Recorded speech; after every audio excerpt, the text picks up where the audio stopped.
Hi everyone, lovely day in the sunny polytunnels today. Thought I'd give you an update of what's going on out here. Izzy has been extremely busy today. As you can see, all these propagators lined up behind me are full of pots with seeds. So today is stage 2 of our sowing schedule. We've got a staggered schedule which runs all the way from the beginning of January through to the end of March.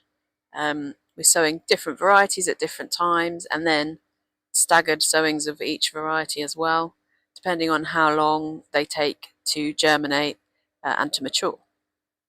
So they all come good at hopefully the exact time we want them to. Add into the mix this year a few RHS events. We've got RHS Malvern Spring Show, which we're aiming for, which is the first week of May. So we need to make sure things are ready specifically for that. And you'll have seen probably some of our other footage of the grow tent that we've got going with the plants for the display. And we'll also have plants there to sell, which are among the ones you can see behind me. We'll also have RHS Hampton Court later in the season and maybe one or two others as well to be confirmed. So Izzy, as I say, she's been sowing thousands of seeds, absolutely thousands. And as you can see on the other side of me here, we've also been busy doing some pricking out already this season. So we prick out from the pots which have the seeds sown into vermiculite.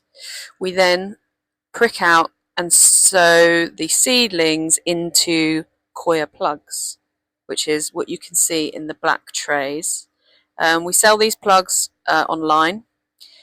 We find they're very easy and neat way to pot on these the seedlings at this stage. They hold the soil together nicely. A nice plus factor is they're also peat free, which is always a good thing in our books. So we, as I say, we start sowing in January, and since Amrit and I took over the business, we've been bringing the first sowing of the year forward as a bit of an experiment. And actually this year we did some sowings in December. But I think on balance, I mean, the success has been fairly limited, and we think it's mainly because of the limited light at that time of the year. Obviously, the ones we've got growing in the grow tent under artificial grow lights have done brilliantly well.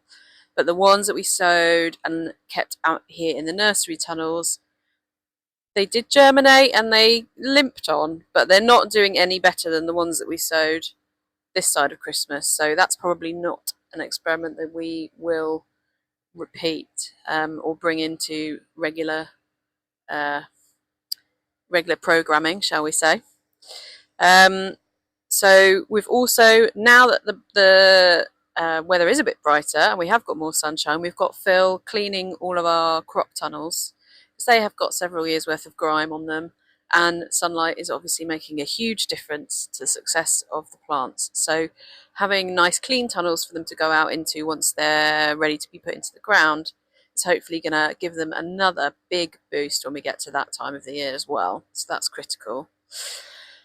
The ones that are in propagators behind me, as you can see, there's what, 6? There is, call it 35 to 40 pots per propagator, and you can see we've got 1, 2, 3, 4, 5, 6, 7, 10 on the go, and each of those is full of at least 50 seeds. They are heated propagators sat on heated benches. So thank goodness for our solar panels and some sunny days at the moment for our energy bills. We are now running 100% on renewable energy. Most of that coming from our solar panels, which is great, and then coming from renewable sources otherwise when the sun is not shining. But that's good news because these are obviously on 24/7 at the moment. Although, having said that, there have been a few blips with Storm Ewan, who gave us a few power outages here. So that's also something we've had to keep an eye on, because even if these little babies go cold for a few hours, that can really impact their health. So there was one morning when Izzy came in after there had been a few power blips overnight, and it was cold in here. Like, the benches were cold. So that's also something we have to keep a really close eye on, because they just will not be happy. And the weather has presented a few challenges in that regard. You can see, get an idea of how complicated the setup is out here by the number of sockets you can see along the wall there, and that continues in front of me and all around the tunnel.